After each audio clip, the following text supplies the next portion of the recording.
The Magicians Podcast is brought to you in proud association with the Magic Circle, Alakazam Magic, and Gigio. The second part of the Barry and Stuart double bill continues here with Stuart MacLeod. Yo,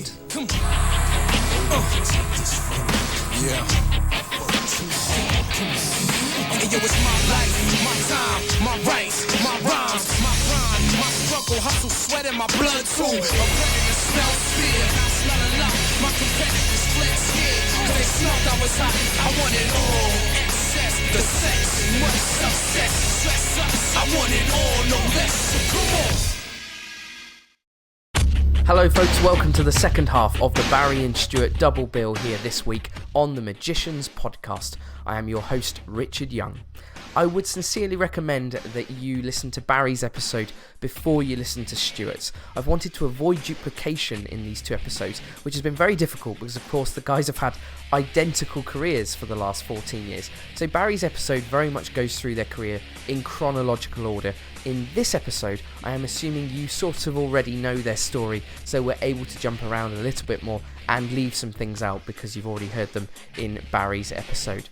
Stuart lives in Los Angeles, so unfortunately it was impossible to meet him face to face. This is the very first episode I've ever recorded on Skype. It was a technological nightmare, but I think we got there in the end. Before I press play on the interview, I would sincerely recommend that you follow the podcast on Twitter. We are at Magician Podcast, or you can give our Facebook page a like. We are facebook.com/Magicians Podcast. Next week is the season finale of the Magicians Podcast, and it is going to be an incredible episode. It's with the superstar Darren Brown. It is the season finale. It's 2 hours long.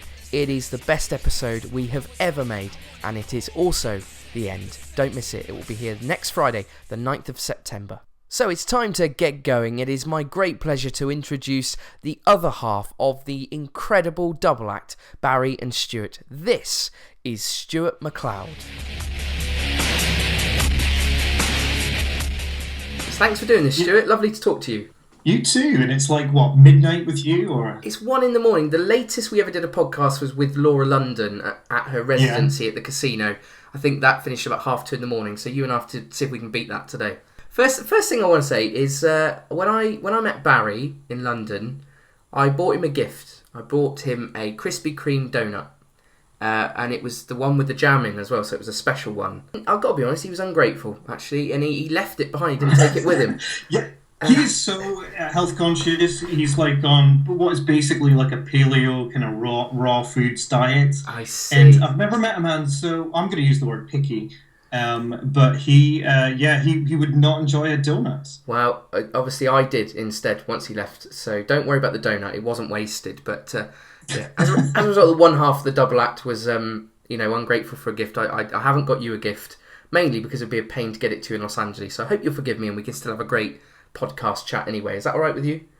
You could FedEx me a donut. I'd probably still eat it. Do you have to pay import duty when stuff goes the other way from the UK to America? Yeah, there is a bit of that, but I don't think you're allowed to send food, unfortunately. So I'll put my cards on the table. I'm a big Barry and Stuart fan. Oh. Always have been, and obviously I'm in a double act too, and a friend of mine said that you're a bit like Coldplay and Young and Strange are like the tribute double act in the pub doing the covers, so I thought I don't think that's true at all. That's about right. Can I ask what sort of other entertainment interests you, Stuart? Because I really want to try and understand, and I feel like I didn't get fully out of Barry when I interviewed him, actually. My fault entirely, not Barry's, was just a more of an understanding of your influences and what stuff floats your boat away from magic. Well, as a kid, I would watch the two Ronnies, and that started my love for double acts. And I sort of loved that stuff. As I grew older and outside magic, I found stand-up comedy, and as I grew up, I would go to the Edinburgh Fringe Festival and see, Stuart Lee or Simon Munray or any kind of, anything I could grab a ticket for, really. That approach to comedy certainly influenced the stuff Barry and I did when we first met in sort of 2002, 2001. And more recently, it's been double acts like Mighty Boosh or Flight of the Conchords or Key and Peele. now that I've moved to Los Angeles, there's a big culture of improv comedy. It seems like everybody is on an improv team here, but I enjoy hugely watching improv comedy and learning the sort of machine behind what makes that work, how someone can get a word, like a one-word suggestion, and then build like a 20-minute or an hour-long show off a single word from the audience. And so I've done a lot of that since moving to the States, and I feel that's really influenced everything too. When you and Barry became a double act, and things started moving along for you, can I ask, did you guys have a plan in the early stages as to what you wanted to do and where you wanted to go, or did you just kind of go with the flow of things? It wasn't so much a plan as it was we did sort of really embrace unleashed creativity, and I think that came from when I was 15. I got given the book The Experience of Magic by Eugene Berger. And as Barry and I sort of spoke about magic tricks and things that that really inspired us, those books and then his subsequent books and the books that he wrote with Robert Neal really sort of, and it's sort of bizarre magic. It's certainly that territory, except it was sort of not always with a dark theme. It was just magic that sort of meant something to people, that had some sort of relevance, and that was really the only goal that we had was let's create stuff that means something to people, that means something to us, that we can express ourselves through this stuff. And that was sort of our goal. In terms of like business, I mean, I feel like I'm the worst business person in the world, and Barry's not far behind me. So we didn't have like a 5-year plan where we wanted to, get on TV and go to Edinburgh Festival and tour, or any of that stuff that ended up happening. All that sort of happened as a result of us just sort of working on routines and material that really excited us. So looking back at the early stages of your career, is there anything you guys would change? Is there any decisions you feel like you made in the early stages that perhaps weren't the right decisions at the time, or do you think perhaps you should have handled certain things a little bit differently with regards to the business side of Barry and Stuart or the creative side? I feel like I should have chosen a different double act partner. I know that feeling. I know that feeling. Right, you know the feeling. I think the answer is yes and no. There was certainly a point, and it's a real memory that I have from sort of around 2003, and it's one of the last filming days of the series Magic with a K that we made, and we're in the cab on the way home, and we're having this conversation about how excited we were about all the stuff we shot. And then there was just this cloud of sadness that descended. And I remember distinctly thinking, if I didn't say it out loud, but I distinctly remember thinking, we're not going to do anything better than this in our whole careers. I really felt like that was a pinnacle. So I don't feel like we did anything wrong. I feel like we ran into that and did what we felt was great material, and I still think it is, and it maybe is the best thing we've ever done.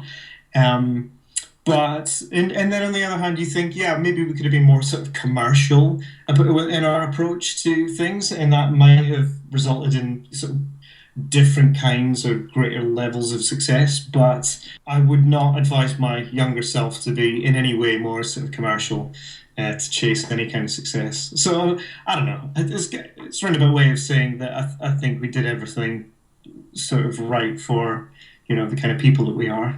And I want to ask you a broader question. You guys, over the years, you've innovated, you've taken risks, you've come up with interesting material, you've pushed a few boundaries here and there. Why do you think that virtually no other magician does that? I think for some people they just have no need to come up with their own stuff. It's not why they got into it, and it's not something they get a kick out of. So I guess they don't write their own stuff. One of the most interesting things Barry said on his episode, and really surprised me, was he said he doesn't enjoy the process of touring. Are you the same? Do you feel the same way, or not? I do. I feel exactly the same way as him about touring. We diverge slightly on our opinion of festivals. I enjoy festivals a lot more, like the Fringe, but we are 100% in agreement that touring for us has not been a huge amount of fun. How come you enjoy the festivals but not touring? What's the difference then from your point of view? I feel like, Edinburgh Fringe, you really feel, and it is a bubble, but you really feel like you're in the centre of the universe. There's so many people there, there's so many performances going on. Any time, night or day, the place is just buzzing. And if it's Montreal Just for Laughs or Edinburgh Festival, it just feels like you can go out and see some of the greatest shows and acts in the world, and you're being paid to do it, and you get to express yourself and do your own show. I mean, for me, that is something that I love. Alan Hudson, who's been on the podcast, he said that your first Edinburgh show is the best magic show he's ever seen at the Edinburgh Fringe Festival. Is it your favourite of all the various different Edinburgh shows that you did? No, it isn't actually. That's very kind of him to say that. Well, I mean, what was good about the first show was that was stuff that we put together for Dirty Tricks and had years of us running that on the circuit and doing it. So, I mean, we were run up to speed with all that material. I think the best show that we took, the most successful show we did there was Show and Tell, but the best show for me was the Seance show. That was the sort of most fun. The Show and Tell, I saw that in Edinburgh. Saw both sides of it, the main show in the big room, and I was lucky enough to see the smaller show as well, the Tell. Tell me a little bit about the ethical conversations you two would have had, because what's very clear actually is that you're great magicians and you love magic. So why was the decision made to give away how you did all your tricks in that show to a smaller group of the audience after the show? Well, the tricks didn't exist when we came up with the idea for the show, so it then became, okay, it started as an idea for television where we wanted to have cameras have different kinds of cameras, like X-ray cameras and heat cameras, showing how tricks worked. And it was clear that was never going to be picked up for TV, especially the way that we wanted to do it. So we were like, all right, let's go and do it as a live show. And so we again had some rules as to the kind of stuff that we would give away and not give away. I mean, a big driving force behind the creativity was a big inspiration was the Dunninger book. In the Dunninger book, he wrote for the public and had all these crazy methods, things that magicians just would never use. And it was, let's use technology and other things in a way that magicians don't use it, and sort of work backwards. And so we got the methods first, and then from methods we went to presentations, and then the thing became, how do you reveal that in an interesting way? And that led us to do things that subsequently became things that we were like, shit, that's really good, we should not have given that away. Like, we used a printer scanner to scan. I remember that. To duplicate a signed playing card, wasn't it? Was that right? To duplicate a signed playing card. So we built it into a table, and just by controlling the signed card to the bottom of the deck and resting on the table for a second, it would scan and print the card and create a duplicate live on stage that we could then put it in Barry's mouth. It would disappear from the deck, and without going near him, the signed card would be in his mouth. So this printer scanner thing was something that we were like, no one would ever do that. And it's a cool thing that people can go and then try at home. And then much later, we were like, we're such idiots for giving that away. That's a great method. Have subsequently used it on television to duplicate cards and other things. So it just goes to show that even though we gave that thing away in that particular live show, we still use it to this day in a way that goes under the radar and no one ever expects. So yeah, I mean, ethically, I feel like it was just, for us, it was just another creative challenge. Could we write this show? Could we create stuff that's wacky enough? And it actually paid off in so many different ways. Can I ask you, Stuart, what do you get most satisfaction from? Do you get the most satisfaction from writing, coming up with methods, performing live or performing on television? What thing of all of those floats your boat the most? I think it's like 50-50. I think when you're in creator mode and you're writing, that's sort of fun. And also building stuff. Like, you feel like this unorthodox engineer when you're sort of trying to piece together nuts and bolts to try and make a gimmick or a thing work. And I have no engineering background or whatsoever. So that sort of building of gimmicks and things does sort of, I indulge in that in a sort of semi-autistic way. I love building stuff and trying to make stuff work. But performing's like, that's the flip side. And that's really the good stuff. I get such joy from being on stage and going, look at this cool stuff that we've written or made. That really is the best bit.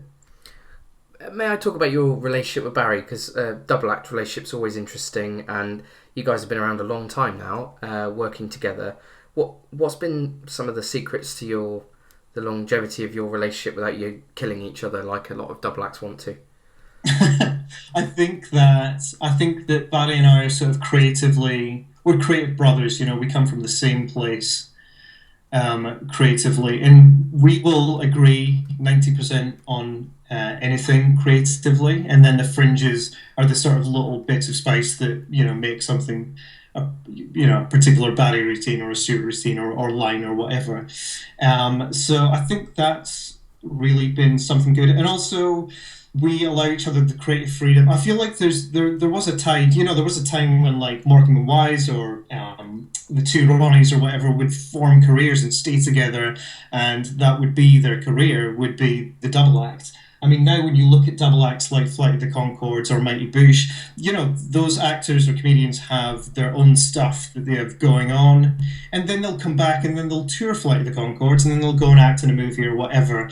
And certainly that creative atmosphere is something that we both enjoy and that we both want to do other stuff.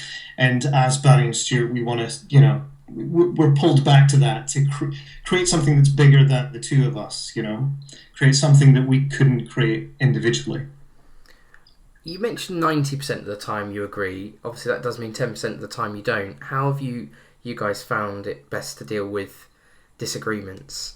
Do you have someone in your camp who can remain nameless who mediates for you, or do you just go off and call off? I haven't really said this in the interview yet, but we work with so many great people, and really we are standing on the shoulders of giants. I mean, in the terms of the history of magic, but also the people that are around us, like Andy Nyman, Andrew O'Connor, Sebastian Clark, Jonathan Goodwin, Pete Furman, good friends, Jeffrey Durham, people who are sort of village of creative people that we love and inspire us so much, that they are kind of creative mediators. It's very unusual we'll have a strong disagreement on something, but because we're constantly working in teams with these people, they'll have a take on it too, and it might end up being a third thing that we just never thought about, like Sebastian or Jonathan might say something genius and then we end up doing that instead. Interesting you mention Jeffrey Durham. I've been aware, I don't know if I've ever mentioned this, but I consider myself a broadcast journalist, and I did find out that you've been working quite closely with Jeffrey Durham on the down low for a few years. What does he bring to your act? What role does he play? Is he director? Is he doing creative work with you? Is he working on tricks? What sort of thing does he do with Barry and Stuart? Well, Jeffrey we specifically worked with him he was the director of the Show and Tell tour show. So we'd written the show and taken it to Edinburgh, and it was this sort of rough diamond. And Jeffrey really, shaped the show and made the show a lot better than it was.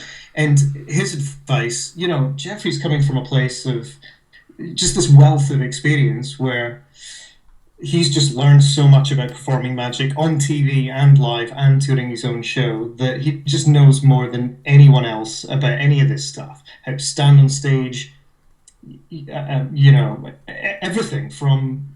I mean, and all his advice really, and all his direction was in the capacity as a theatre director, as that's traditionally understood. So he didn't get involved with the tricks or the methods, really. He was there to sort of direct action, dialogue, and make the show flow, I think one of the obsessions of Jeffrey is getting the tricks in the right order. There is that old adage that there is no such thing as a bad trick, just a bad place in the act. And I think getting the running order right with Jeff was one of the first things that we did and really made the whole thing work. So fast forward a couple of years and you meet a girl and you get married and you move to Los Angeles, and Barry lives in London. So I'm wondering if that was a bit of a challenging conversation that you had to have with Barry when you decided to emigrate and obviously ultimately try and keep the act going while you live in separate countries. Can I ask about that period of time?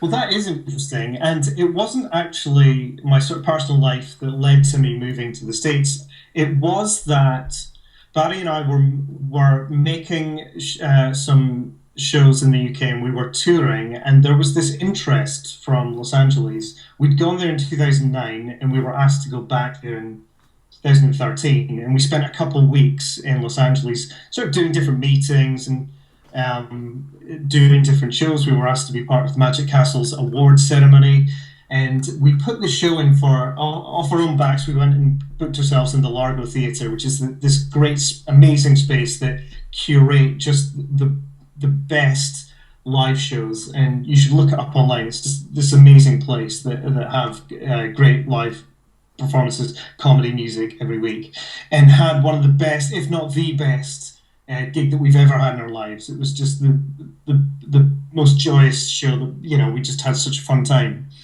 And there were loads of different people at that show that asked us to go and have meetings, and different management companies, different production companies, that sort of thing. And it kicked off a process where we ended up working with a guy who created Arrested Development called Mitch Hurwitz, and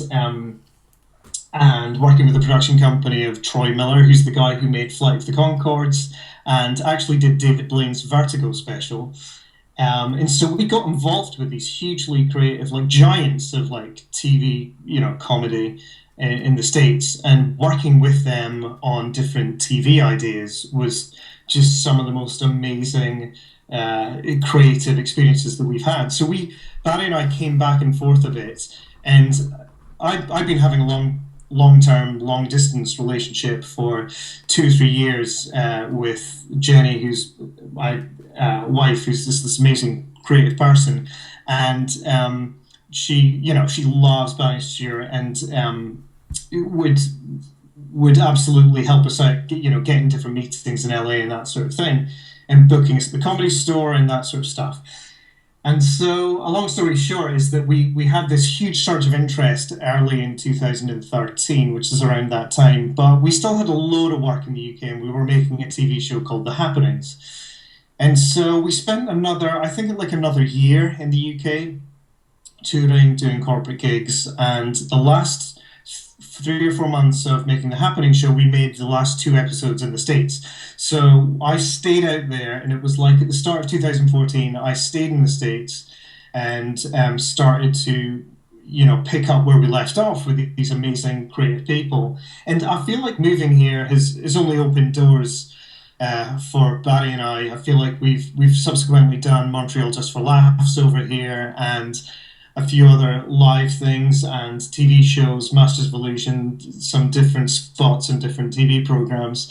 And so it has opened doors for us over here, and actually has created, I feel in a way, it's created more interest for our act back in the UK. So we split our time, we travel a lot. I've already spent 4 months of this year in London, and he's spent an equal amount of time in Los Angeles. So we travel a lot, and it seems to work. May I ask, I assume you've had to turn away gigs, because if you get a gig in the UK, you're based in LA now. Is it affected the way you guys make your living? Do you make your actual livings in a bit of a different way these days?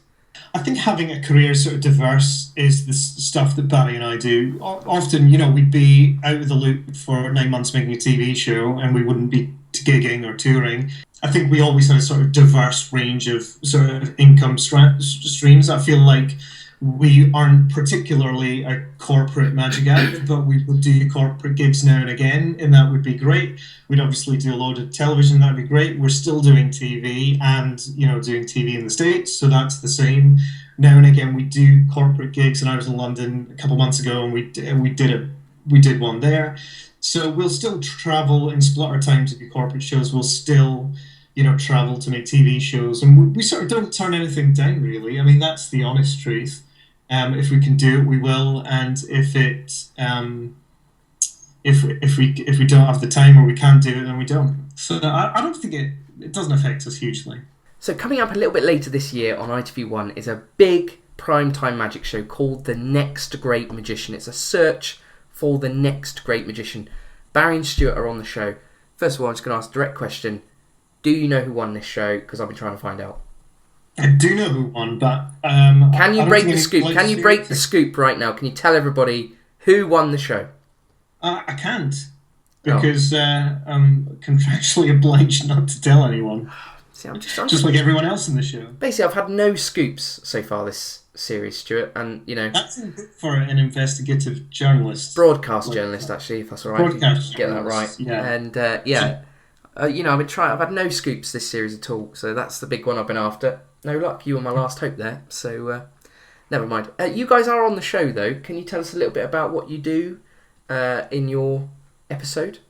Yeah, I'm really excited about the thing that we did on the show, because it was one of these wacky things where the method came first, and then we created this thing without realising, how good or bad it would be, and actually, in the process, the method actually made a sort of new effect. I mean, it's sort of like, it's somewhere between water spouting, the stunt, where someone drinks loads of water and spouts it out, and any drink called for, the magic kettle. It's like a magic kettle with Barry's belly, so he can drink. The trick is called Barry's belly, isn't it? That's what I've heard. The trick's called Barry's belly, yeah. So Barry, he drinks 50 different drinks. Rum, vodka, loads of stuff, and people call out from the audience whatever drinks they want, and Barry brings that up from his stomach. He spouts, beers and vodkas and martinis or whatever people want out of his belly. It's amazing. I've seen a little clip of this.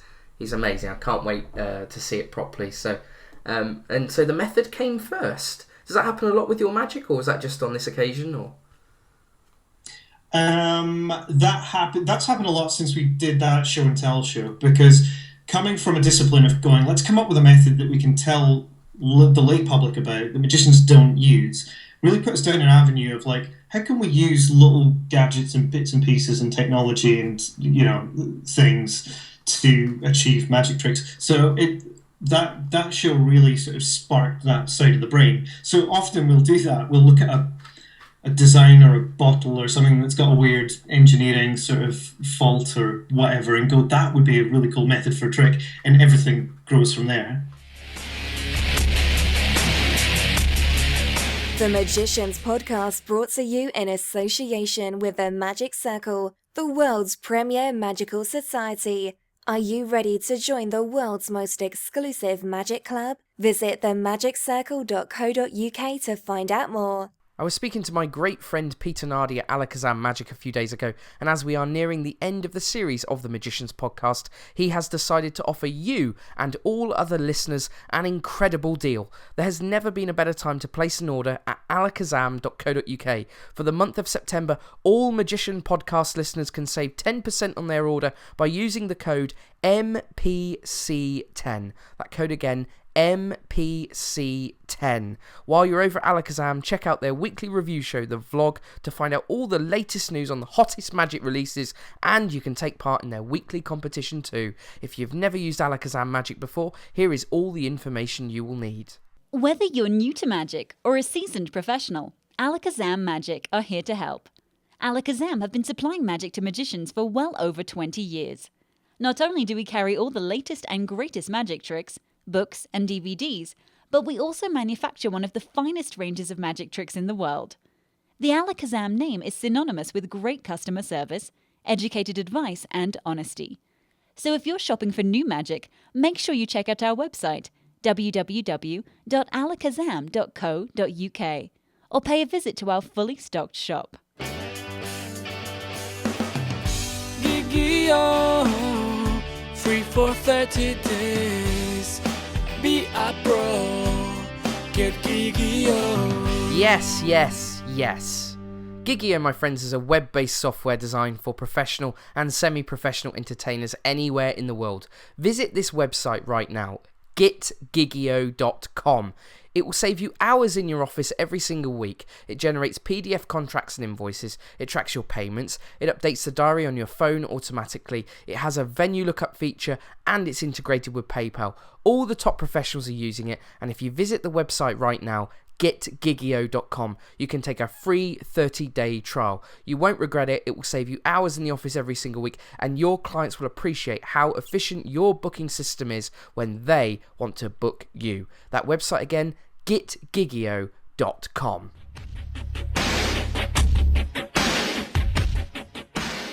There is something very exciting which you're doing very soon. You're in a show. This is I'm gonna be honest. This has shocked the magic world a little bit though, because it's only Stuart. It's not Barry.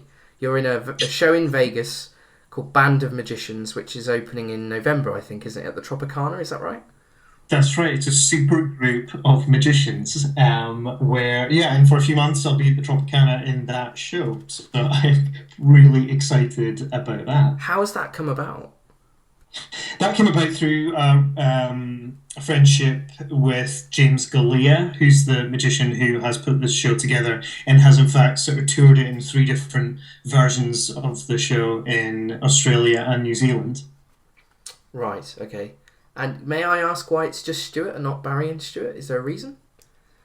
James and I have become good friends, and I think Barry and Stuart within that show would be a confusion of the branding of the Band of Magicians, because I think it's 4 sort of magicians that have come together to form this supergroup. Barry and Stuart is such a strong brand. You know, we come with a style and an attitude and, you know, a costume and all that sort of stuff, that I think that would really overtake the... I mean, ultimately, it wasn't my decision. I was asked to be in the show, but I can absolutely understand why Barry Stuart's a brand wouldn't fit that overarching brand. Has it caused any friction between you and Barry? You going off and being in a show in Vegas? I assume it's probably something you hoped one day you would do together as an act, perhaps play Vegas, for an extended run, or is it all fine between you guys? No, fine. Yeah, absolutely. In fact, I'm hoping that it opens more doors for us. I would love to take... Obviously, Barry Stuart comes with a wealth of 14 years of material, and, you know, and I would love to put together a sort of Barry Stuart show that played in Vegas. What's it feel like, Stuart, to stand on stage by yourself after being in a double act for 14 years? Yeah, it is a little bit. It is a little bit weird, especially doing magic. I've been doing this improv comedy team for the last 2 years, and so I've been in this 4-man team in Los Angeles with a group called the Beach Bunnies, and then we'll be in the Band of Magician show with 4 other magicians. So I seem to surround myself with teams of people and different people. So being alone is a little bit weird. Every episode of the Magicians podcast, I try and ask a tough question. And my listeners love it when I ask someone a tough question. So this is your tough question, and I'm really interested to know your opinion on this. Looking back over the last 14 years, all the television that you and Barry did, are you a little bit disappointed with the size of following that you built up? Were you trying to be a bit of a cult or an underground hit? Or why do you think you never got to the level where you were like on Darren or Dynamo's type of level following, considering the amount of television you did? Oh my! I mean, that's a huge question. I mean, it also depends what your gauge of success is. You know, if your gauge of success is, whether or not you're a celebrity or whatever that means, that's one thing. Like I said, going into it, it was always a creative endeavor for Barry and I. I feel in that sense that it's been hugely successful and that we continue to write good stuff. I feel like in Next Great Magician, that's some of the most creative stuff that we've come up with in the world of magic. But yeah, I mean, in the sense that we never broke through these magic superstars. You know, I've got my friend Jonathan Goodwin has got this theory on magic that only people that sort of pretend that magic's kind of real in some kind of way are the ones that make it as sort of superstar or celebrity magicians. Oh, that's amazing. That's interesting. And I think there's something in that. I think you don't have to be Uri Geller where you're sort of saying I have these powers or whatever. This weird sort of hand gesturing or staring or silences or wrapping it up in science or whatever. I feel like on some level people like to buy into it being real in some way. And it's something that Barry and I have never felt comfortable with. And so we never really did that sort of stuff. It was always coming at it from a sort of sketch comedy background, and And so that's how we presented the stuff. So, yeah. Stuart, that's an amazing answer. I really appreciate you answering that question, and I hope you don't mind me asking it. It's just something I think people would be interested to know your viewpoint on. I'm certainly not saying you guys are not a success. You're a huge success. I think just really, I'm talking about, I don't know. Really. I see what you mean. In the sort of mainstream culture, I feel like, Barry Stuart's not a success in the way that, a single magician breaks through and, becomes a superstar. But, that was never sort of the goal of the thing either. I think Banksy's got that great quote, which is that celebrity is a byproduct of being good at anything. So his quote is something like, you don't go to a restaurant in order to have a shit. You go to a restaurant or enjoy nice food. And so we're magicians, we're in this art form to create good stuff.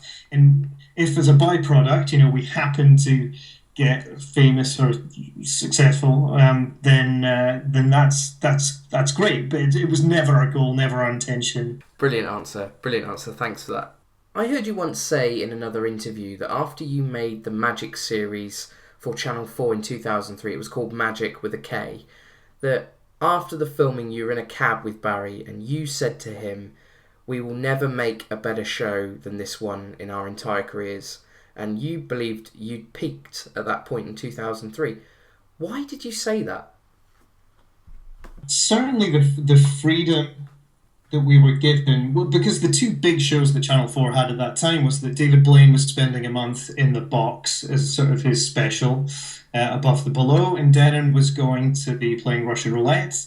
And so those were the huge big shows that the channel were putting all the money into and all the press. And then we were just sort of this filler show where we made 4.5 hours, and no one really cared that much about what the shape of that show was or what the graphics were or any of this stuff that subsequently we came to be a victim of.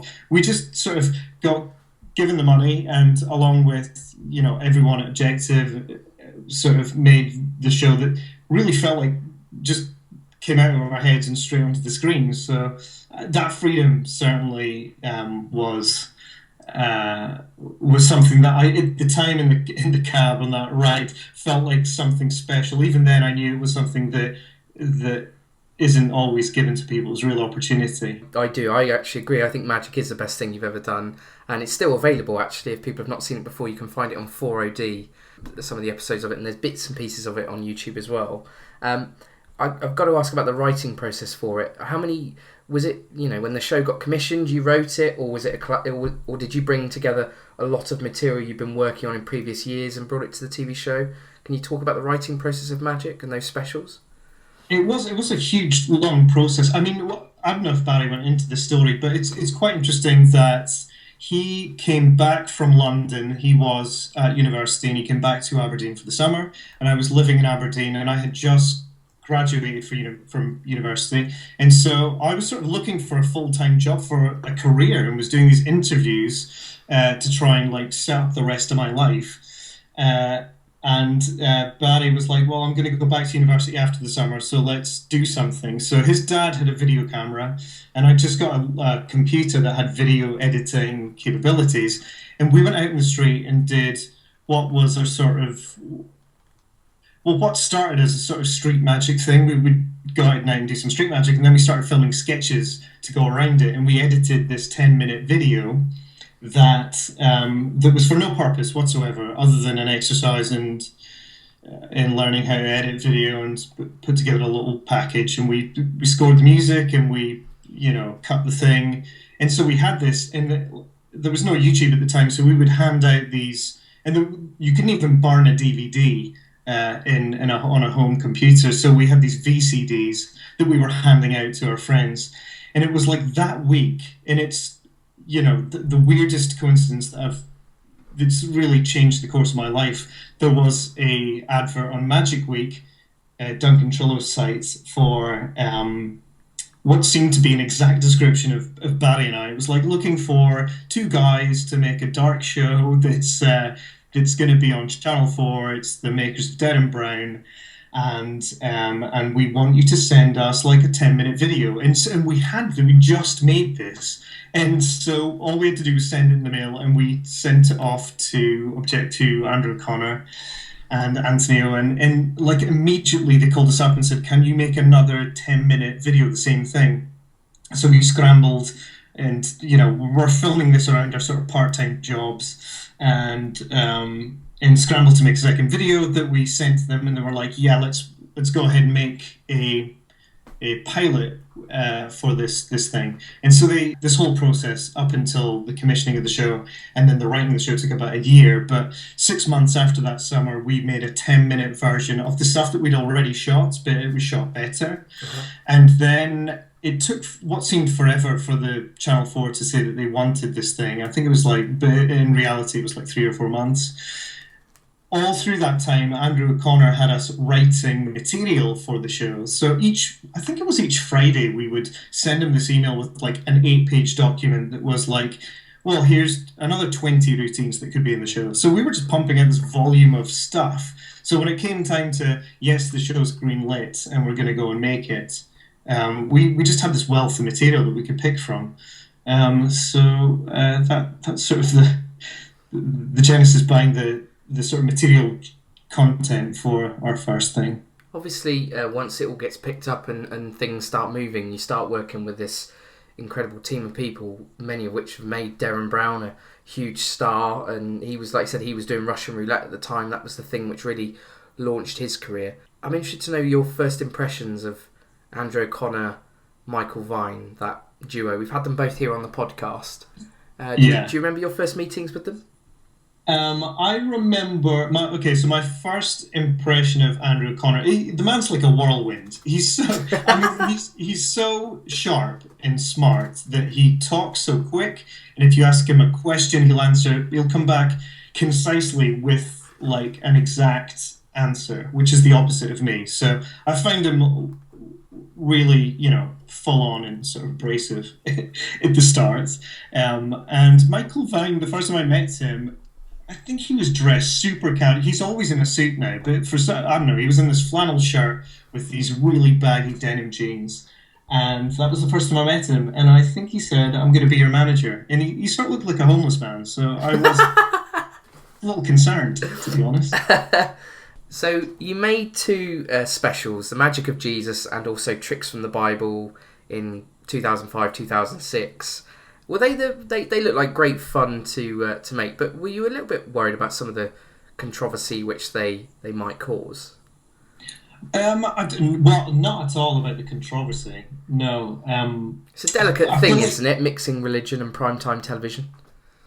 Well, they sort of went on at like 9 o'clock on Channel 4, and Channel 4, has a history of being sort of irreverent in that way. So I wasn't sort of concerned about any of that stuff. And certainly in the show, the previous series that we'd made, Magic, we sort of tried to push it as much as we could with sex and drugs and any other sort of dark stuff, blood and guts. And so when it came to that, it didn't feel particularly sort of controversial to us. And in fact, I think we'd done some Tricks from the Bible in the show Magic with a K, which is sort of where it came from. So, for us at least, the idea of doing Tricks from the Bible's, it's not ours, it's old. I think Houdini even mentioned that he wanted to try and replicate all the miracles of Christ. So as an idea, it's gone back decades. But yeah, so in the middle of, to talk about where it came from, in the middle of making Dirty Tricks, which was a sort of studio TV series that we did with Pete Furman and Ali Cook and Jonathan Goodwin, Andrew Connor was like, so we want to pitch to the channel that you're going to take some of the Tricks from the Bible that you did in Magic with a K and make it into a whole series, into a whole 1 hour special. And we were hugely excited about that. Immediately started to write all of the sort of methods and tricks and scripting. And I remember this conversation that Andrew took us aside and said, "Great news! The channel they actually want 2 hours of Tricks from the Bible, so you could do like an Old Testament, New Testament thing." And Barry and I immediately thought that was a bad thing. Anyone else being told they had 2 hours of TV commissioned would be over the moon, and we sort of immediately started to worry about the material, because material for us was king, and it was like, how are we going to make this last for 2 hours? Is there enough material? Is there enough stuff here? And so I think we really kicked back, and we were like, we would just want to make 1 hour of this show. I think it's going to be a lot stronger. We can pick all the best stuff, and actually, it just came down to a thing where we wouldn't have been able to travel to Egypt and film in the Middle East had it just been an hour of TV. So we actually got to do that, which we thought was really important for the thing, if we made more content. So we signed up for this, what seemed like a mammoth task. And the reason it was so such a huge thing for us was because we'd just spent the last year working up the sort of 10 or 12 routines that we did on Dirty Tricks. So we took all that stuff out and did it in comedy clubs and venues around London and really honed that material. So it felt like to run into this 2 hours of TV was going to be, and we had to do it within 6 or 9 months, was a huge task. So I think immediately we were just worried about it. Just to skip back before those specials, you mentioned that obviously you did the Dirty Tricks show as well in the studio. And there was a really great bit of that, which I loved. And it was a running thread, was every week you would kill a celebrity, and it was always Neil Fox, the DJ, who I'm very pleased to say recently was cleared of accusations of terrible things. Great idea. How do you pitch to a celebrity the idea of killing them every week? That's it. That's my first question. Well, we didn't have to do that, thankfully. Neil Fox was top of our list and top of sort of a load of people's lists. And they went and asked him, and he said yes. I mean, he was, like, on the day he had to learn those illusions, and was just a huge sport about it, and was aware enough about himself that he knew that he was one of those characters that people love to hate. And couldn't have been a nicer guy. The flip side to that is, of course, a few years later you work on The Magicians on BBC One. And I understand at times some of the celebrities you had to work with weren't easy to work with and wouldn't turn up to rehearsals and things like that. How do you deal with that delicately when, it's your career and you're on this big show, but the celebrity you're working with is not easy to work with, shall we say? For me, it's just another thing on the pile that no one sees. Like, recording this podcast, we've had a couple of breaks, and on TV, there's similarly loads of stuff that's going. Like, no one sees that you didn't sleep the night before, or that you've had some huge argument with the stage manager, or the props guys and said like, no one sees all this sort of stuff. They just see the end result. And the celebrity being difficult or not wanting to turn up for this amount of rehearsal or whatever, it just becomes another thing on the pile of problems that you have to solve to, that you hopefully, in one way or another will solve by the time you get to stage or by the time you get to TV. Looking back at Dirty Tricks, is there a routine from that series that's your favourite thing that you did? Because you did some amazing stuff on it, including your smoking routine, the knife through arm routine, which, forgive me, is called something in C. Suicide in C sharp. Well, yeah. Two things today that are still in the live acts are Suicide in C sharp and the monologue homunculus thing. That's a whole routine with cards and the Rubik's cube and that sort of stuff. That's stuff that we still do today. So we obviously have a love for those two in particular, but people will mention looking at the smoking thing on YouTube, and that was really good too. I think it's got. I mean, that was probably the most ironic thing we did in the series, and it's steeped in irony, and for that reason, I love it. Let's talk about The Magicians. Big, massive BBC One Saturday night shiny floor show. It's funny looking back on in talking about these shows because I feel like any career has peaks and troughs, and sort of. Barry and I actually wrote a sort of manifesto that we just shared with each other, and it had sort of 5 points in it. It was like, look, if the routines can be one of these 5 things, then at its heart and soul, it's a Barry Stuart routine, and that's fine. So we just did our best to stick with what at our heart. When you pull away the references to sex and drugs and blood and guts and all that stuff. What is Barry Stuart essentially? So we had that little manifesto that we sort of tried to stick to. May I be so brash as to ask what that manifesto is?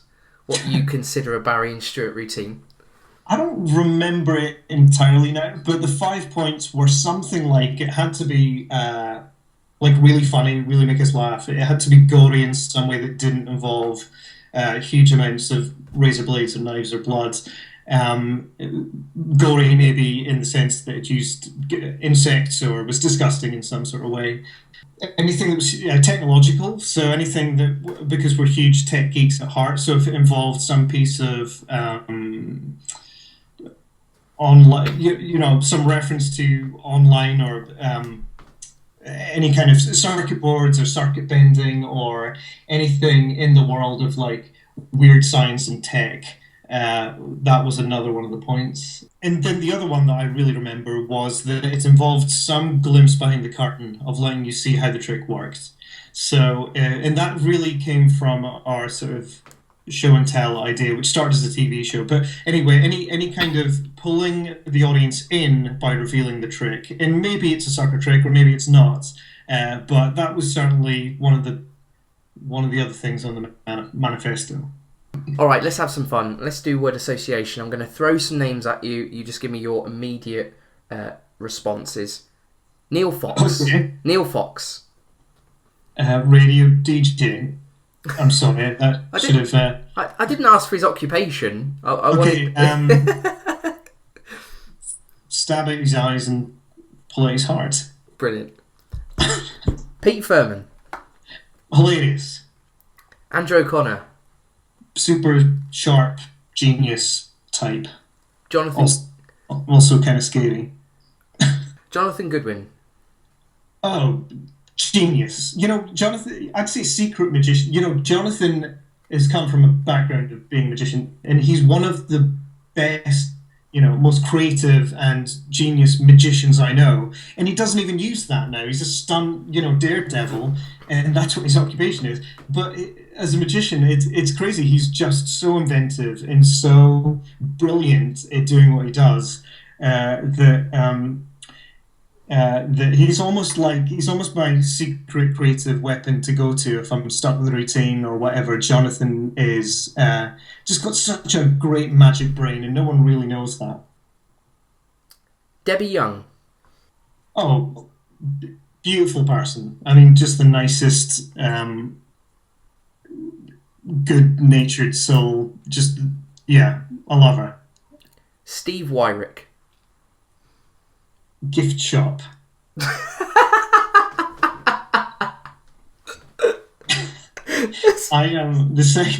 The second time that I went to Las Vegas, me and my wife Jenny went and stayed in the Hilton before they demolished it, and he was there, and I remember we went and had a meal in the hotel, and then we're going back to a room late at night, and he was standing. I can't remember if he was alone or with someone else. But he was at his gift shop, and the bars were down, because it was at night, and there was no one in there. And they were taking cell phone pictures through the bars of all the products inside. And I just thought, that's really strange, that. So I don't know. It's word association, right? It stuck with me. So there you go. Sorry, it's a podcast. You can't tell, but I'm nearly in tears here. That was so funny. That was as funny as when I just have this memory of him late night taking these sort of pictures through the bars of his own gift shop. It was really funny. That was as funny as when I asked Guy Hollingworth and he said helicopters. That was brilliant. Oh dear. Final name. Barry. Brother. Oh, that's sweet. I always end with the same question, Stuart, which is, what do you think is the biggest problem with magic today? And do you have a solution? Can you fix it? I think that, when I was 15, I got Eugene Burger's book, The Experience of Magic, and that was all about, giving your performances as much sort of meaning as possible. And that, I've come to understand that as I've grown up, as a magician and developed as a magician to be not external meaning like bizarre magicians would take, these huge scale or whatever, but like meaning as in like what's important to you, what's important to me, and putting that into the show. And, he's written, loads of books on that topic, and that's really his thing, is like, how do you inject magic with meaningful stuff? And what I take that to mean is like importance. For me, meaning is like important. What's important to you as a magician, and put that into what you do so that people can see who you are. I mean, if there's anything that's wrong with magic, and I see it, it's just irrelevant, sort of meaningless stuff, or just this sort of, this undercurrent of like misogyny or like bad meaning stuff that just shouldn't be in there. And so I think really thinking about, the content of the show and what you're saying and what you're doing says to people is something that magicians should really think about. And when it comes to performing magic on stage, I think getting the language right is really important. And it's the reason that Darren's live shows are incredible, is because his grasp of the English language is impeccable, and so that means that the tricks are sort of impeccably framed. And I actually think that the magic, if you like, the thing that lay audiences respond to and really remember about a magician's performance actually sticks in their head because of the language that's used. And so the language gives meaning, it gives importance. And so I think, as a sort of general note, I'd say just look at what you're transmitting as being important or meaningful to the audience. Does that make sense? That is a terrific answer. I really like that. That's great. Stuart, I'm really sorry again I couldn't send you a Krispy Kreme donut, but maybe one day we will meet and there will be a Krispy Kreme donut outlet nearby, and I will definitely buy you the one with the jam in as well, so it's a good one. Don't underestimate how much I fuck up donuts, so I'm going to come after you for that donut. This has been a huge honour to have you guys on this week. I've, like I said, been such a big fan for such a long time, and I've always wanted to have you on. And so, genuinely, thank you so much for giving up your evening to talk to me, and thank you so much. Well, thank you so much, Richard. I've loved it.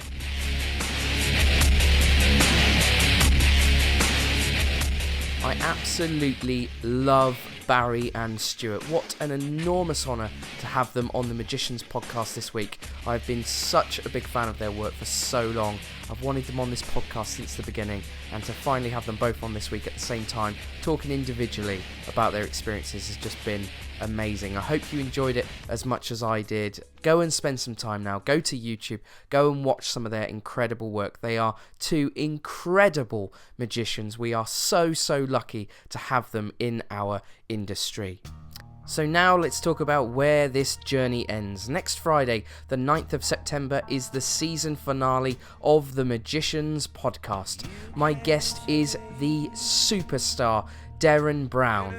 It is an incredible 2-hour interview with the great man, and he talks about everything that you think about when you think of Darren Brown. Have you ever wanted to know what the man himself thinks of all the Darren Brown clones out there, all the mentalists who rip him off? Well, next week he will talk about that in enormous detail, and it is a podcast which you cannot afford to miss.